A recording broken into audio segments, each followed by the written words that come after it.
মিজানুর রহমান আজহারি বাংলাদেশ কেন তামাম পৃথিবীর জমিনে বহু জায়গার মানুষ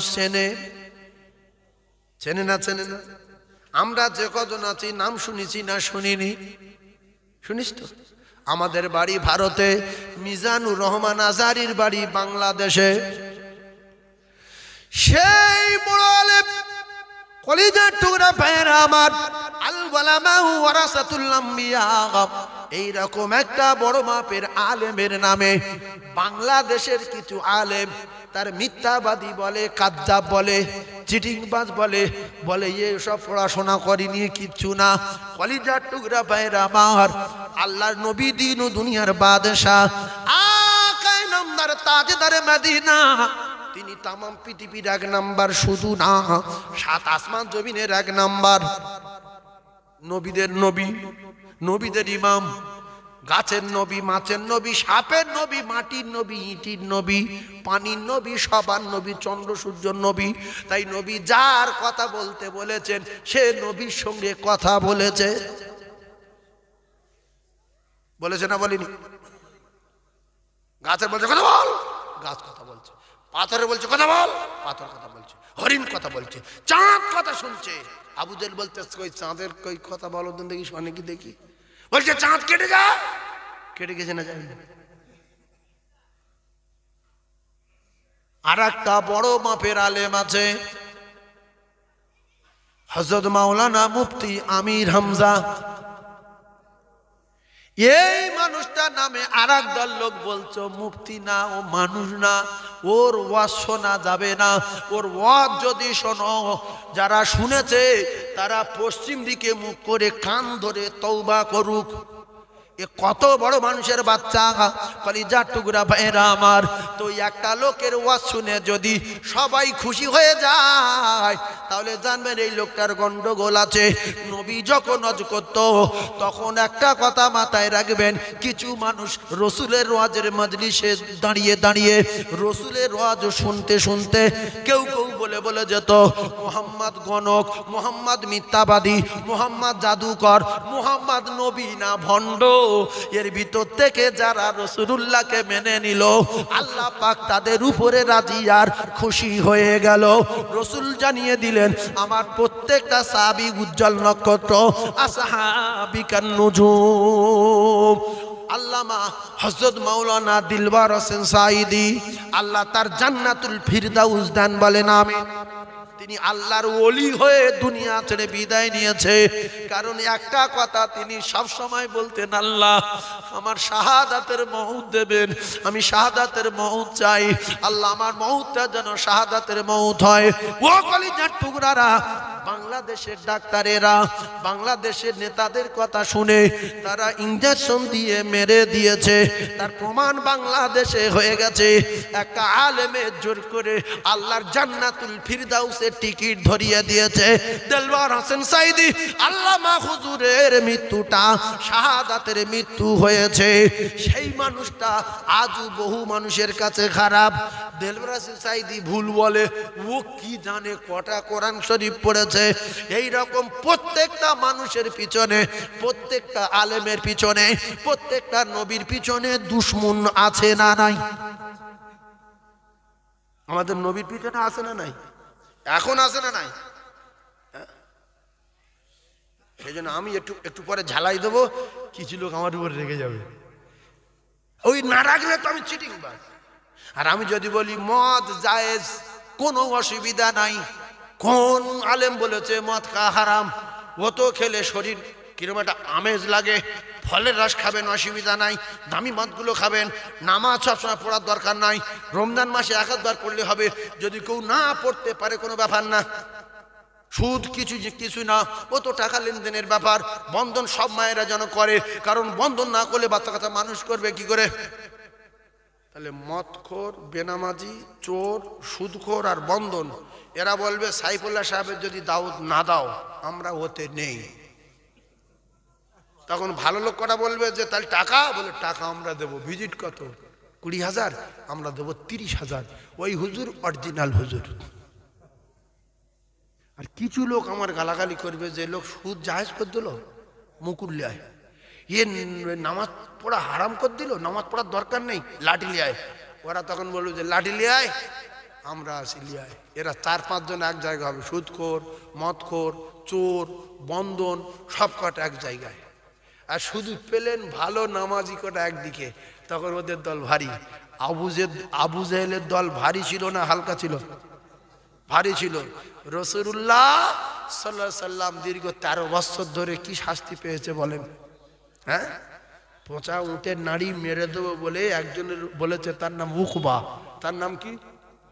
একবার জীবনে শিখেলেন, খালি নবীর মাথায় পচা উটের নাড়ি, কে দিয়েছে তার নাম বল। আবু জেহেলের লোক। আবু জেহেল বললো যে মোহাম্মদ বড় ডিস্টার্ব করছো, মেরে দাও। কি করে মারবো? বলছো কাবার চত্বরে একা এসে সেই সেজদা দিয়ে নামাজ পড়বে, মাটি মাথা ঠেকবে, ওই পচা উট যেখানে উটের কিলখানা টিলখানা আছে ওখান থেকে নাড়ি ভুঁড়ি পায়খানা গোবর মাখানো বড় ভুঁড়ি, উটের ভুঁড়ি কি একটুখানি, ওই নিয়ে এসে মাথায় দেবে, মরে যাবে। আর এই উল্টো পাল্টা আর এই আল্লাহ মানো নবী মানো কলমা পড়ো সব শেষ হয়ে যাবে, আমাদের কাজ আমরা চালিয়ে যাব বলে ওই উটের নাড়ি পচা নাড়ি দিয়েছে, মাথায় চাপিয়েছে। সেম ঘটনা ভালো করে বোঝার চেষ্টা করুন ভাই। এই বর্তমান একদল লোক মনে করছে যে আমরা ওই পার্টি করব। কোন পার্টি? ওই পার্টি। আর একদল লোক বিরাট ইচ্ছা আছে ওই পার্টিটা করব। আর একদল লোক ভয়, ওই দলের লোক ভয় খাচ্ছে যে ওই পার্টিটা যদি করি এই পার্টির লোক যদি মারে, দিল চাচ্ছে ওই পার্টি করার, কিন্তু মারির ভয়ে ওই পার্টি করছে না। এরকম ঘটনা ঘটে না? তো আবু জেহেল ওর সঙ্গে আছে বটে, কিন্তু অনেক আবু জেহেলের লোকের দিল চাচ্ছে মুহাম্মাদের কলমা পড়বো, মুহাম্মদ ভালো লোক, কিন্তু এই বেঈমানের পাল্লায় পড়ে ডাইরেক্ট গিয়ে কলমা পড়তে পারছি না। বুঝতে পেরেছেন বাপ? এখন আবু জেহেলের দলের লোকের ভিতরে একজন ওই যখন পচা উটের নাড়ি মাথা চাপিয়ে দিয়েছে, ছটপট করছে, মরে যাবে, দৌড়ে গিয়ে ফাতেমার খবর দিল। ওখানে একটুখানি তো এই কাবা সামনে মারোয়া, ওপার আবু জেহেলের বাড়ি, আবু জেহেলের বাড়ি গায়ে নবীর বাড়ি, একটুখানি এই গেট। দৌড়ে গিয়ে বললো ফাতেমা ফাতেমা ফাতেমা ফাতেমা ফাতেমা ফাতেমা, কি তোমার আব্বুকে মেরে দিচ্ছে, দেখো আবু জেহেলের লোকজন মাথায় পচা উটের নাড়ি চাপিয়ে দিয়েছে। ফাতেমা কাঁদতে কাঁদতে দৌড়ে দৌড়ে দৌড়ে দৌড়ে পাহাড়ের উপর দিয়ে টপকে এসে আল্লাহ রসুলের মাথার উপরে পচা উটের নাড়ি টেনে টেনে সরিয়ে দিলেন। ও কলিজার টুকরা ভাইয়েরা, ও যুবকেরা জনেরা, একটু ঠান্ডা মাথায় কথাগুলো বোঝার চেষ্টা করুন।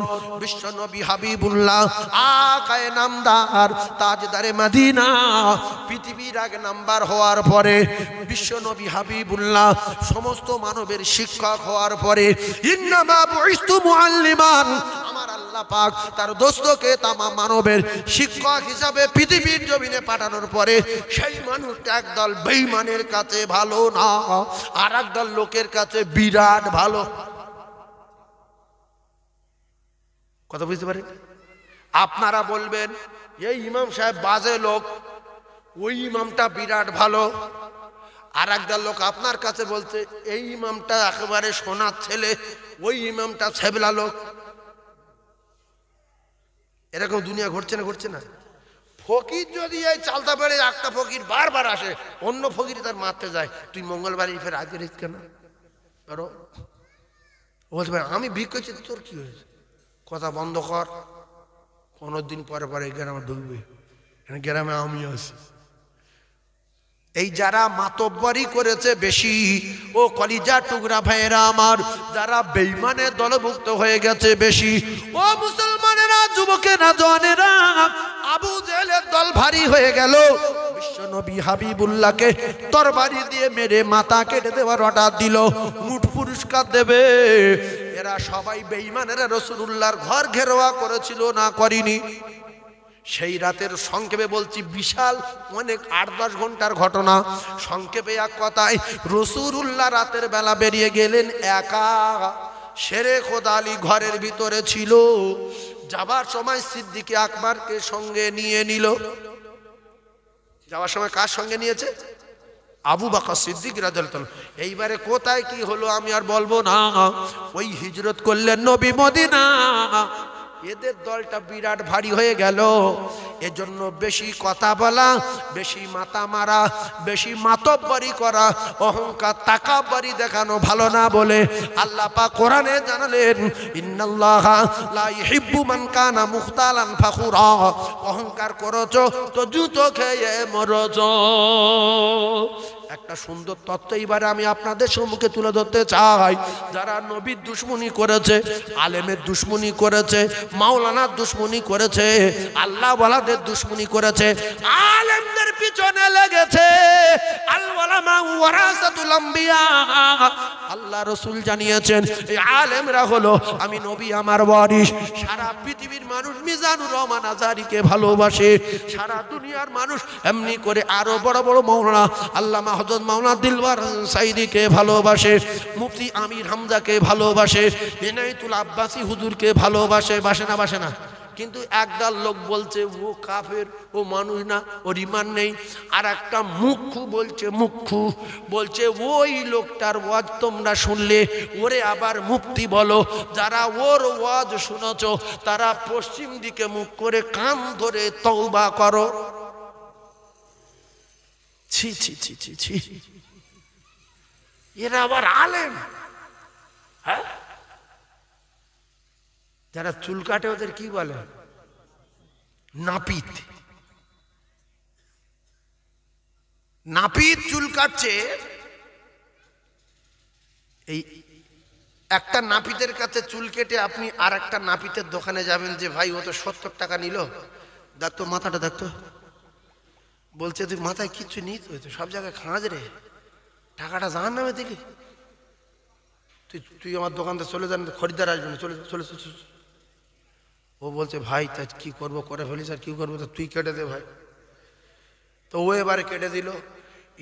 কেটে দেওয়ার পরে অন্য দোকানে গিয়েছে, বলছে ভাই মাথাটা দেখ দেন, 250 টাকা নিল। বলছে কার কাছ থেকে কেটেছি? বলছে এই দোকানে।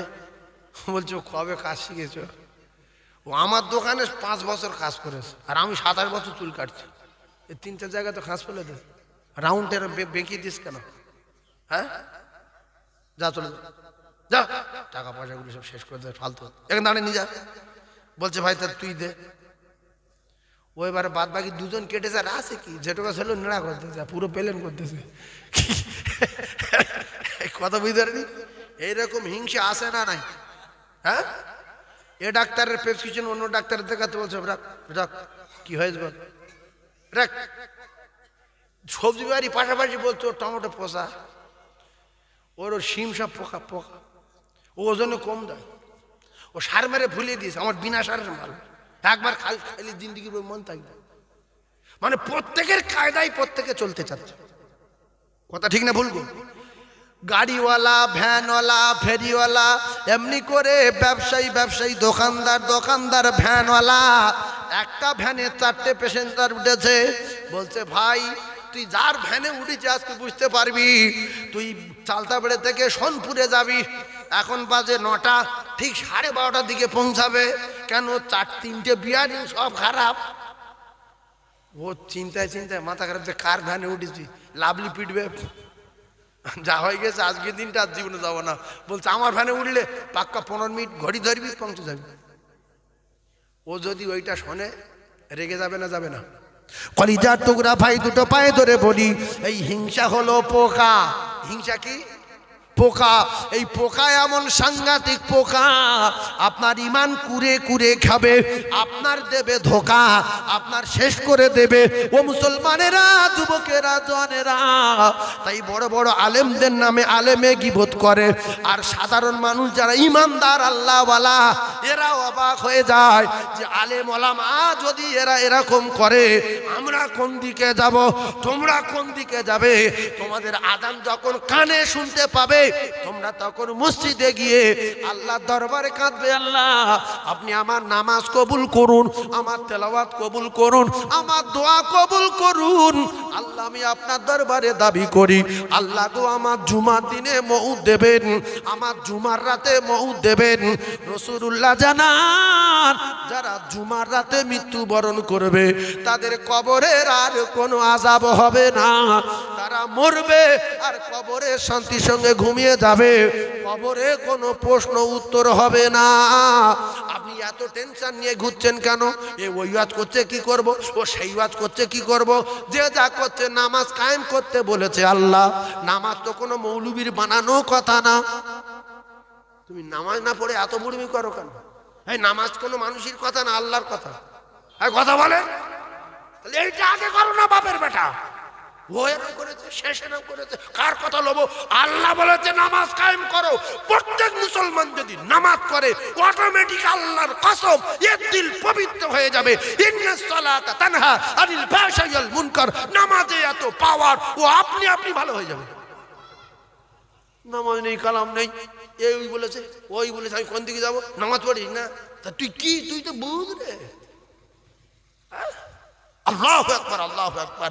যারা নামাজ পড়ে না, যারা নামাজ পড়ে না, কলিজার টুকরা ভাই জেনে রেখে দেবেন, প্রত্যেক ওয়াক্ত নামাজ কাজা করার জন্য লক্ষ লক্ষ বছর, কোটি কোটি বছর জাহান্নামে থাকতে হবে।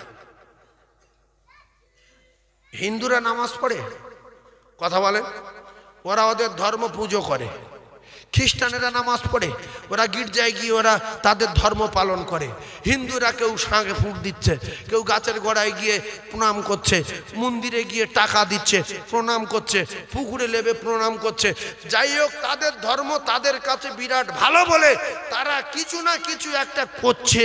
আর আমরা পুজোও করিনি, মন্দিরে যাইনি, গির্জায় যাইনি, শাঁখ বাজাইনি, ফুঁক দিইনি, গড় করিনি, আজান হলো মসজিদে যাইনি। আসলে কোন জাত কিছু বোঝা যাচ্ছে না, যে কি বাগদি না মুচি না মুতফরাই না খ্রিস্টান না মুসলমান, কিছু বোঝা যাচ্ছে না। কিছু একটা কর, শাঁখে ফুঁক দিয়ে শাঁখ কিনে লিয়ে আয়, না কোনো জায়গায় গড় কর, না মন্দিরে যা, না গির্জায় যা, আর না আজান হলে মসজিদে যা।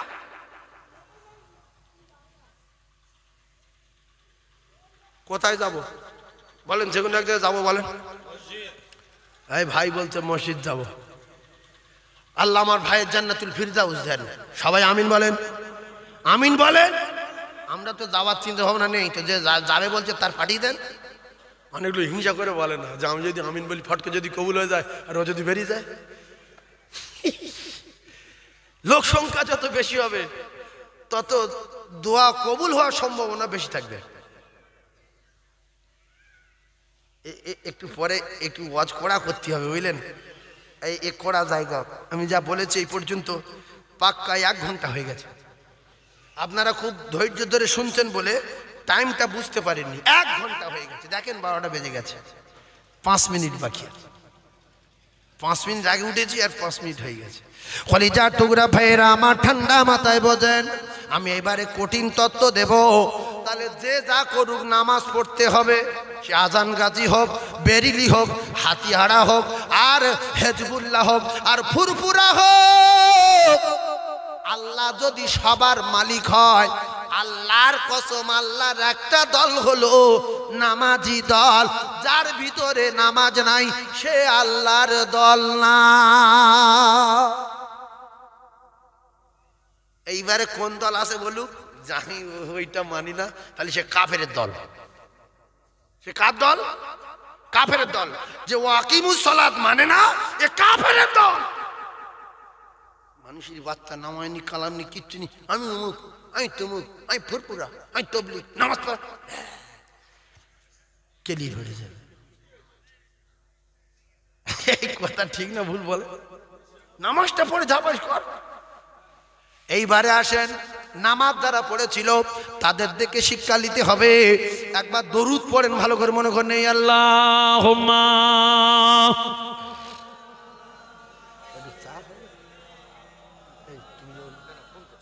ভিডিও উঠছে সারা পৃথিবী দেখছে। শান্ত একেবারে শান্ত নাম লো। وعلى آل سيدنا مولانا মুহাম্মদ যোগ কাজ করিতে গেলেন নবী, ও নবী খাদিজা বিবির বাড়িতে। আরে নবীর প্রেমে মগ্ন হলো পরকালের আশাতে। ও গো লাইলির প্রেমে মজনু পাগল, ও গো লাইলির প্রেমে মজনু পাগল। আর ইউসুফ প্রেমে জুলাইখা, আর নবীর প্রেমে বেলাল পাগল, আরো পাগল খাদিজা। জোরে জোরে লা ইলাহা, কলমাটা জোরে বলেন, লা ইলাহা লা ইলাহা ইল্লাল্লাহু মুহাম্মাদুর রাসূলুল্লাহ। সকলে বলেন সাল্লাল্লাহু আলাইহি ওয়াসাল্লাম। একটু চিল্লে যদি কলেমা পড়েন, আল্লাহ খুশি না বেজার? আল্লাহকে খুশি করার জন্য ইখলাসের সঙ্গে যদি পড়তে পারেন, আল্লাহর কসম খেয়ে বলছি আপনার পিছনের গুনাহ আল্লাহ মাফ করে বেগুনাহ মাসুম করে দেবে। জোরে বলুন। এ কলেমার পাওয়ার। সুদখোর, মদখোর, জেনাখোর, চোর, চোরটা, মার্ডারকারীওয়ালা যত রকমের পাপ করেছে, রাসূল বলেছে তুমি যাই করেছো করেছো, ইখলাসের সঙ্গে কলমা পড়ে নাও, সদ্য প্রসব করা সন্তানের মতো বেগুনাহ মাসুম হয়ে যাবে। সেই কলেমা নবী নিয়ে চলে গেছেন, আমাদের কাছে রেখে গেছে। সেইটা পড়লে কি হয়? অনেকগুলো লজ্জায় পড়ে, আমি কলমা পড়বো, এসব দরকার নেই। যারা পড়ছে পড়ে, জ্ঞান কমি যাদের নেই তারা পড়ছে পড়ুক। যাদের জ্ঞান কমি নেই কলেমা পড়েন, জোরে জোরে পড়েন লা ইলাহা লা ইলাহা, জোরে লা ইলাহা লা ইলাহা ইল্লাল্লাহু। তাহলে জ্ঞান গম্যি আছে যাদের, তারাই কলমা পড়ে। জ্ঞান গম্যি আছে যাদের, সিদ্দিক আকবর, আল্লাহু আকবার, পৃথিবীর 1 নাম্বার জান্নাতি। রাসূল বলেছে পৃথিবীর কোন উম্মত আল্লাহর জান্নাতে কদম রাখতে পারবে না, সর্বপ্রথম আমার উম্মত জান্নাতে কদম রাখবে। জোরে বলুন সুবহানাল্লাহ। আরো চিল্লে বলেন। সেই উম্মতটার নাম কি? সিদ্দিক আকবর রাদিয়াল্লাহু তাআলা। তিনি কলমা পড়েছিলেন বয়স্কদের ভিতরে সর্বপ্রথম, এক কথায় বলেছিলেন লা ইলাহা ইল্লাল্লাহু মুহাম্মাদুর রাসূলুল্লাহ। আল্লাহর আরশ খুশি হয়ে গেল। আর প্রথমে পড়েছিলেন যে মেয়েটা, সেই মেয়েটার নাম হযরতে মা খাদিজাতুল কুবরা রাদিয়াল্লাহু তাআলা আনহা। সেই নারীটা আসমানের নিচে আর জমিনের উপরে, আল্লাহ রাসূল বলেছে খাদিজার জোড়া নাই। পৃথিবীর কোন নারী আল্লাহর কাছ থেকে সালাম পায়নি, সালাম পেয়েছে রাসূলুল্লাহ বলেছেন খাদিজা। এখন যে মেয়েগুলো ওয়াজ শুনতে এসেছে, এরা সালাম পাওয়ার জন্য যদি চেষ্টা করে, আল্লাহ যদি চায় সালাম পেতে পারে না, পারে না। কিন্তু সালাম তো সালাম। 150-60 টাকা শাড়ি, এক ওয়াক্ত নামাজ পড়ে না। শুধু আমার দাও, একটা কানের দাও, একটা নাকের দাও, একটা গলার দাও, একটা কোমরের দাও, 2 ঠ্যাঙের দাও, শুধু দাও। মা খাদিজা চেয়েছে, মা খাদিজার কিচ্ছু নাই, শোয়ার জায়গা নাই, ভালো পানি খাওয়ার জায়গা নাই, ভালো ভাত খাওয়ার জায়গা নাই, খাইনি, ছেঁড়া কাপড় পরে আছে। রাসূলুল্লাহ একদিন গোশ বিলি করার সময় কেঁদে ফেলেছে যে আজকে আমার খাদিজা নাই, যদি থাকতো তো জান ভরে আমি একটু গোশত দিতাম, খাদিজা খেত। এই যত মেয়ে ওয়াজ শুনতে এসছে, এই সব মেয়ে কোটার বাপ দাদা সব টাকা এক জায়গায় করলে খাদিজার সমান হবে? জোরে বলে। এই মানে কিছু কলঙ্ক নারী আছে, এরা কোরআন হাদিস বোঝে না। খাদিজা কি তোমার মতো নাড়া কাটার বাড়ির মেয়ে না, ভিক্ষরার মেয়ে না, ফকিরের বাচ্চা না। খাদিজার কাছে স্বয়ং রাসূলুল্লাহ কাজ করতে গিয়েছিল। হ্যাঁ, হাজার হাজার মানুষ গোলামি করে। সেই খাদিজা রাসূলের নীতি দেখে, আদর্শ দেখে, ফানা হয়ে গিয়ে খাদিজা বললেন, এই পৃথিবী আমার যত টাকা আছে আর সম্পদ আছে আর যত বিল্ডিং আছে মুহাম্মাদের সব কদমে কুরবান করে অবশেষে আমার জানো জীবনটা রাসূলুল্লাহর কদমে কুরবান করে দেব। আমি মুহাম্মদুর রাসূলুল্লাহকে চাই। জোরে সুবহানাল্লাহ বললেন না? ঠিক তাই করেছে না করেনি? জোরে বলেন। শেষমেশ মা খাদিজা যখন সব শেষ করে দিলেন, আর কিচ্ছু নাই, জমি নাই, জায়গা নাই, ব্যবসা নাই, টাকা নাই, বিল্ডিং নাই, বালাখানা নাই, খাদিজা বললেন, ইয়া রাসূলুল্লাহ এবারে শুধু আমার জানটা ধরে আছে, আপনি সাক্ষী থাকেন, আমি আমার জীবন ও জানটা আপনার কদমে কুরবান করে দিলাম। কোনোদিন খাবার কথা বলবো না। রসুল বলেছে, খাদিজা তোমার যদি আমি বিবাহ করি, তোমার এই আরামের বিছনা, তোমার এই সুন্দর সুন্দর আতরের কৌটা, আতরের শিশির, সুন্দর বিছানা, সুন্দর আরাম করার জায়গা, সুন্দর সুন্দর শাড়ি, সুন্দর সুন্দর কাঁথা কম্বল বালিশ, সুন্দর সুন্দর টসক, সুন্দর সুন্দর পানির মশক, সুন্দর প্লেট আমি নবী দিতে পারবো না। আমার আব্বা নাই, আমার মা নাই।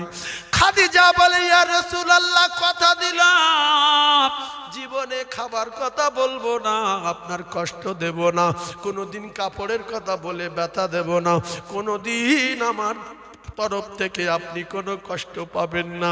আমি কথা দিলাম আপনি ছাড়া আমি খাদিজা বাঁচতে পারবো না।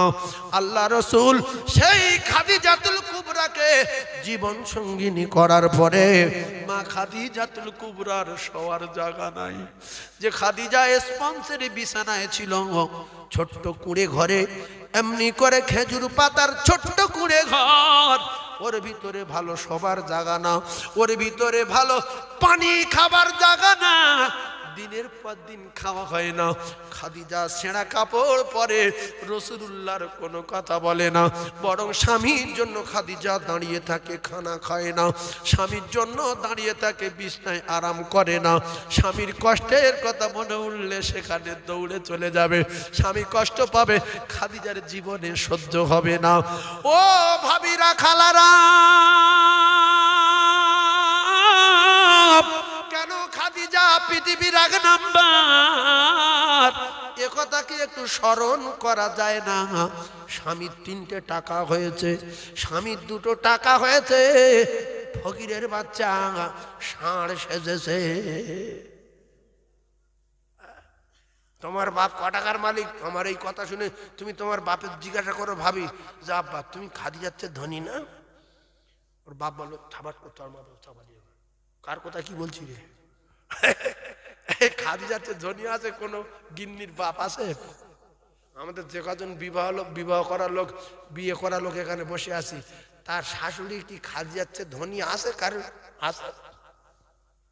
তাহলে এই মেয়েগুলো বস দরকার না যে আমি স্বামীর উপর চোবরা করবো না, স্বামীর কাছে সবসময় চাইবো না। শাড়ি রয়েছে 20টা, নামাজ নেই, কালাম নেই, ফের শাড়ি দিতে হবে, জানুয়ারি শাড়ি দিতে হবে, ওর শাড়ি দিতে হবে, ঈদের শাড়ি দিতে হবে, এই ঈদের শাড়ি দিতে হবে, শবে বরাতে দিতে হবে, শবে কদরে দিতে হবে, নবী দিবসে দিতে হবে, জলসার দিন দিতে হবে, শুধু শাড়ি দাও। আল্লাহর নবী দিন দুনিয়ার বাদশাহ 4 জন সাহাবী সঙ্গে নিয়ে আল্লাহ নবী সাহাবী আব্দুল্লাহ আনসারীর বাড়ি গেলেন। সালাম দিলেন, উত্তর দিলেন না। আবার সালাম দিলেন, উত্তর দিলেন না। আবার সালাম দিলেন। আব্দুল্লাহ আনসারী দৌড়ে এসে বলে, ইয়া রাসূলুল্লাহ বিয়াদবি মাফ করুন, দেরি হয়ে গেছে। নবী বললেন, আব্দুল্লাহ আনসারী আমি বারবার 2বার সালাম দিলাম, তুমি উত্তর দিলে না। একটা কথা শুনে রেখে দাও, তুমি তো ভালো করে জানো আমি নবী যদি কারোর উপরে রেগে যায়, আমি কারোর উপরে যদি নারাজ হয়ে যাই, আমার আল্লাহ তার জান্নাতে দেবে না। আব্দুল্লাহ বললেন, ইয়া রাসূলুল্লাহ আমি উলঙ্গ অবস্থায় গর্তের ভিতরে ছিলাম, আমার গিন্নি তখন নামাজ পড়ছিল, আমাদের 2 স্বামী স্ত্রীর একটি মাত্র কাপড়, ইয়া রাসূলুল্লাহ, আমি উলঙ্গ অবস্থায় বসে আছি, কি করে আমি আপনার কাছে আসতে পারি? এদিকে স্ত্রী নামাজ পড়ছে, আমি কি করে তার ডাকতে পারি? সে তো আমার আল্লাহর সঙ্গে কথা বলছে। ইয়া রাসূলুল্লাহ, আপনি প্রথম সালাম দিয়েছেন তখন স্ত্রী নামাজে, দ্বিতীয় সালাম দিয়েছেন তখন স্ত্রী নামাজে। ইয়া রাসূলুল্লাহ, তৃতীয় সালাম দেওয়ার সঙ্গে সঙ্গে আমার স্ত্রী সালাম ফিরিয়ে দিয়ে দৌড়ে এসে গর্তের ভিতরে ঢুকে আমার কাপড় দিয়েছে। আমি কোন রকমের কাপড় জড়িয়ে আপনাকে সালাম দিয়েছি।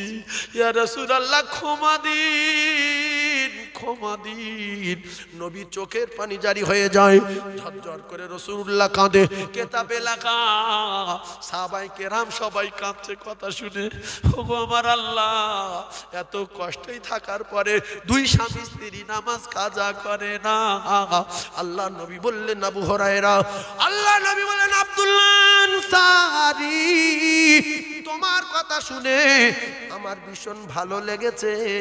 তুমি এত কষ্ট হয়েছো তবু নামাজ ছাড়ো না, উলঙ্গ অবস্থায় গর্তের ভিতরে নামাজ ছাড়ো না। আল্লাহ রসুল বললেন, তোমার কথা শুনে আমার ভীষণ ভালো লাগলো। ও ভাবিরা, খালারা, তোমরা জান্নাতে যাবে না জাহান্নামে যাবে নিজেরা ভাবো, সোনার ভাবি ভাবো। এক কাপড়ে নামাজ ছাড়ে না, একজন গর্তের ভিতরে আর একজন নামাজ পড়ে, আর স্ত্রী নামাজ পড়ে কাপড় দিলে স্বামী নামাজ আদায় করে, তাও আবার মসজিদে গিয়ে। আচ্ছা, আমি যে বাড়তি কথা বলছি কি, একটা ভাবির 30-40টা শাড়ি আছে, এরকম কারণ নেই?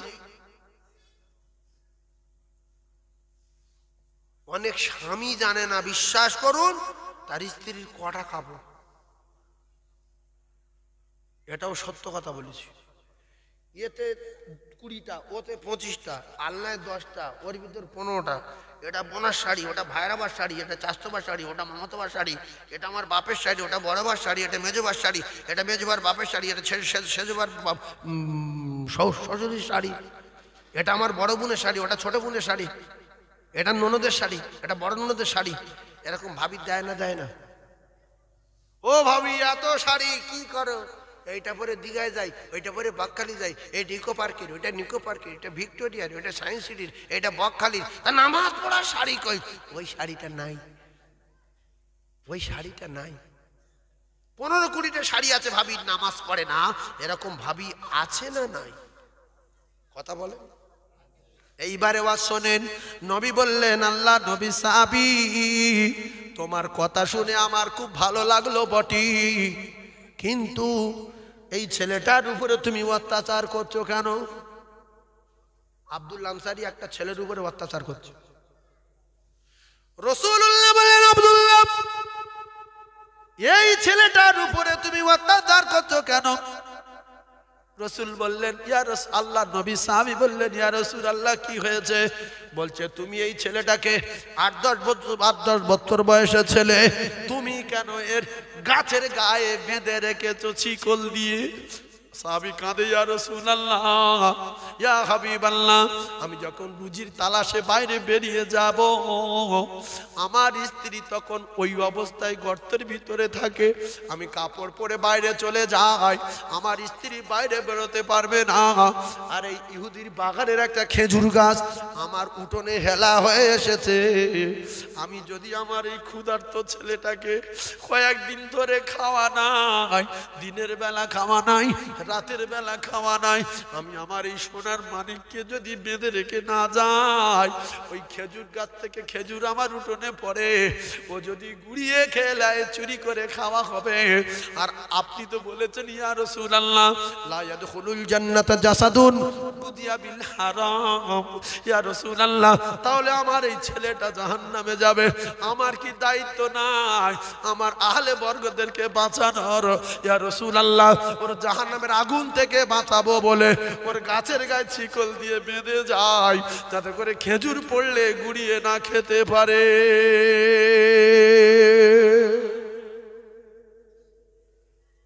আর আমরা ছেলেদের বলি, দুটো মূলো তুলে আনতে, পান্তা খেতে ওখান থেকে। ওর বাপ বাজারে গেছে, দেখে এসে মূলো তুলে লে। গিন্নি ছাগলের জন্য ঘাস ছিঁড়তে গিয়ে প্রথম তোলায় কিছু ঘাস দিল, তারপর 4টে লঙ্কা, 2টো ভেন্ডি, একটা মূলো, হ্যাঁ একটা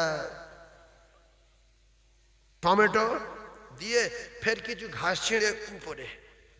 সকিনার মা বলছে, বউ বাগানে কি করছি? না, 4টে ঘাস ছিঁড়ছি।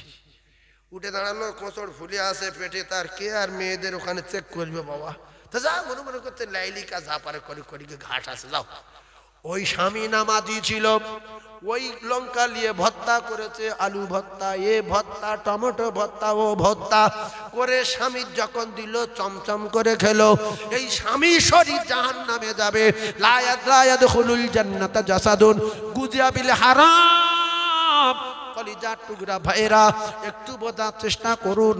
মা বলছে বর্ষার সময় এর পুকুর থেকে মাছ ধরে লিয়ায়, ওর পুকুরতে সেগুন জাল বেলিয়ায়, ওর পুকুরতে ছিপ পেলে কই মাছ ধরে লিয়ায়। ও কলিজার টুকরারা, মালিক যখন দেখতে পাচ্ছে রাস করছে, কে তো ছিপ ফেলতে বলে, হ্যাঁ কে চলে গেল, জিভ বার করে সেই মাছ এনে নামাজি বাপের খাওয়ায়, নামাজি মায়ের খাওয়ায়। এই সমস্ত মা বাপ ছেলে জন্ম দিয়েছে চোরের মাল খাবো বলে। আর নবী সাহাবী ছেলে জন্ম দিয়ে হারাম মাল খেতে দেবে না বলে নিজে তো কয়েকদিন খায়নি, তাই গাছের গায়ে শিকল দিয়ে বেঁধে রেখেছে। তারা জান্নাতে যাবেন, আমরা যাব? আমরা অনেক নামাজি আছি, নামাজ পড়তে যাচ্ছি, ভোরের বেলা 1.5 কেজি ওজনের শোল মাছ লাম মেরে উঠেছে রাস্তার উপরে, ছাড়বে বলে মনে হয়? হ্যাঁ, সঙ্গে সঙ্গে ন্যাংট হয়ে যাবে। বর্ষাকালে তো মাছের গায়ে খুব স্লিপ থাকে, লুঙ্গি সাঁ করে খুলে মাছ চাপাতেছে, জানে হাত ধরলে স্লিপকে পুকুরি চলে যাবে। লুঙ্গি খুলে মাছের গারোয়ার ফেলে চাঁ করে ধরে নিয়ে, জামা গায়ে আছে লম্বা জামা, অসুবিধা নেই। এবারে গিন্নির বলছে, মাল ধরে ফেলেছি, রাখ, লুঙ্গিটা দে, অন্য লুঙ্গি দে, লুঙ্গিটা সার্ফ দে, নামাজ পড়বো, চলে আসবো, কষা চাপাকালে খেয়ে নেব। দুজন সব জাহান্নামী, রসুলের হাদিস। কোথায় জান্নাত? এই জন্য উল্টো পাল্টা না করে আমরা যে যা করছি সবাই একটাই আশায়, যদি জান্নাতে যাওয়ার আশায় নামাজ পড়ি, আল্লাহর কসম নামাজের বদলা ফাদখুলি ফি ইবাদি, আল্লাহ বলেছে ওয়াদখুলি জান্নাতি। নামাজ নেই, কালাম নেই, আমি হাতিয়াড়া, আমি আজান গাছ, আমি শিখ, আমি ইসাই, আমি অমুক, আমি তমুক, আমি আলে হাদিস, আমি বেরিলি, তুমি কি? আমি ফুরফুরা, নামাজ পড়ো না। তুই কিসের ফুরফুরা রে? ফুরফুরা কি রে?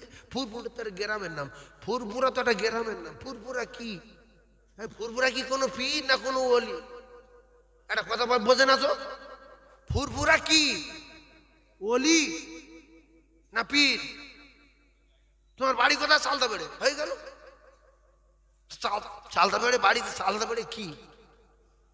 আরে গ্রাম। তুমি কি? আমি ফুরফুরা। তা আপনাদের কেউ যদি বলে তুমি কি? আমি চালতা বেড়ে।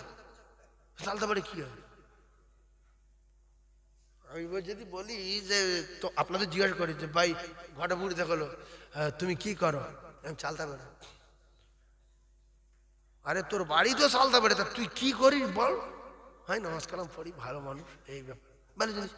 এই তুই লোকে জিজ্ঞেস করি তুমি কি করো? আমি ফুরফুরা। এরকম লোক আছে না? ফুরফুরা কি? দাদা হুজুর পীর কেবলা রহমাতুল্লাহ আলাইহি জামানার মুজাদ্দেদ করেছিলেন আমার আল্লাহ। তিনি ভোট করে, পার্টি করে, আলেম হয়ে, বড় শিক্ষিত হয়ে, বড় জ্ঞানী হয়ে তিনি নিজে নিজে মুজাদ্দেদ হননি। আল্লাহ পাক তানার মুজাদ্দেদ করে পাঠিয়েছেন। তিনি মুজাদ্দেদ, তিনি আমাদের নামাজ পড়তে বলেছেন, রোজা রাখতে বলেছেন, মসজিদ করতে বলেছেন, মসজিদে নামাজ পড়তে বলেছেন। তিনি মসজিদ করেছেন, তিনি মাদ্রাসা করেছেন। হালাল খানা খেতে নিষেধ করে, হালাল খানা খেতে বলেছেন, হারাম খানা খেতে নিষেধ করেছেন।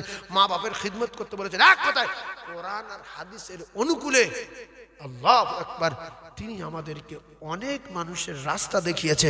কোথায় সুন্দরবন, কোথায় জঙ্গল, কোথায় সেই ঝড়খালি, কোথায় বকখালি, কোথায় কাকদ্বীপ, কোথায় নামখানা, কোথায় সাগরদ্বীপ, এরকম 52টা জেলায় মুজাদ্দিদ জামান দাদা হুজুর পীর কেবলা রহমাতুল্লাহ আলাইহি তিনি ইসলামের দাওয়াত দিয়েছেন, দিন প্রচার করেছেন। তাই সব জায়গার মানুষ দাদা হুজুর পীর কেবলা রহমাতুল্লাহ আলাইহি চেনে না? চেনে না? জোরে বলে। তাহলে কি? দাদা হুজুর পীর কেবলা রহমাতুল্লাহ আলাইহি যে জায়গায় এসেছিলেন সেই গ্রামের নাম ফুরফুরা, যেখানে উনি জন্মগ্রহণ করেছেন। যেখানে দাদা হুজুর পীর কেবলা জন্মগ্রহণ করেছেন সেই জায়গাটার নাম ফুরফুরা শরীফ। তাহলে আমরা ভালোবাসি কার? মুজাদ্দিদ জামান দাদা হুজুর পীর কেবলা রহমাতুল্লাহ আলাইহি। একদল মানুষ বলবে আমরা ভালোবাসি না, এ কথা তো আমি প্রথমে বলে দিয়েছি। আপনি দাদা হুজুরই ভালোবাসতে পারবেন না, গ্যারান্টি। দাদা হুজুর কোন জায়গার কে? নবী সাহাবীর পায়ের ধুলোর সমান পৃথিবীর কোন মৌলবী মাওলানা কোন ওলি হতে পারবে না। তাহলে সেই দাদা হুজুর পীর কেবলা কার কাছে ভালো হবে? সেই নবী যার সহবতে চলে। নবী বলেছেন আমার প্রত্যেকটা সাহাবী উজ্জ্বল নক্ষত্র। সেই রাসূলুল্লাহ দো জাহানের বাদশা, ইন্নামা বুইস্তু মুআল্লিমা, तमाम মানবের শিক্ষক। সেই মানুষটাকে আজ কিছু মানুষ বলে মানি না, মুহাম্মদ ভালো না। তো কোথায় তুমি দাদা হুজুর পীর কেবলার মানবে? তুমি কে?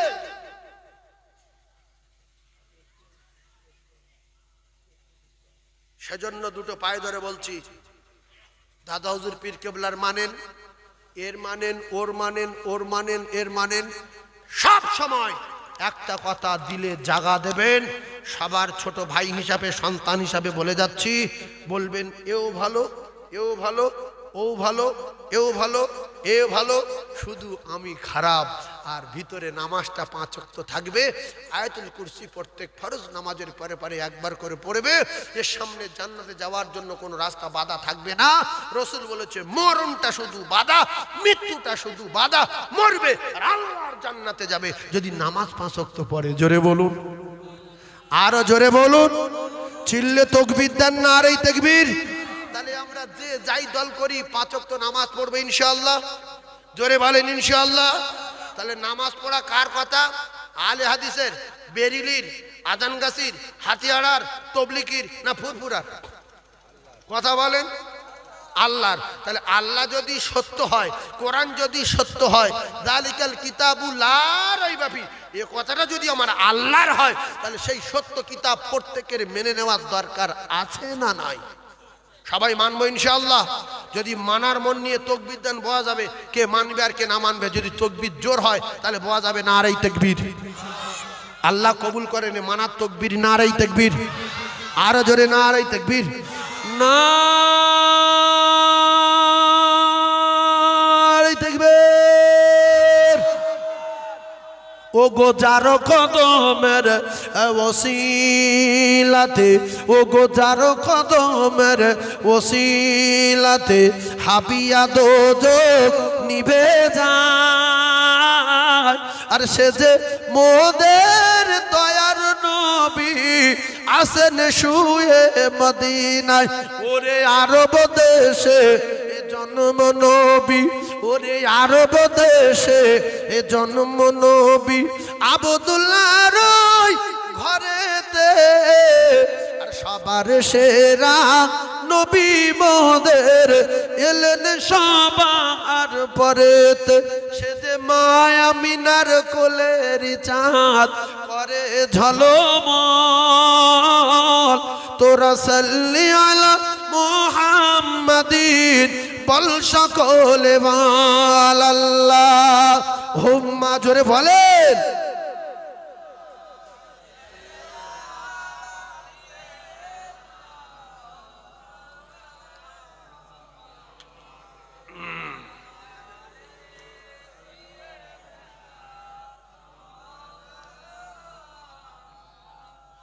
শিশু মুসাকে ভাসিয়ে দিলেন ওই মিশরের নীল দরিয়া।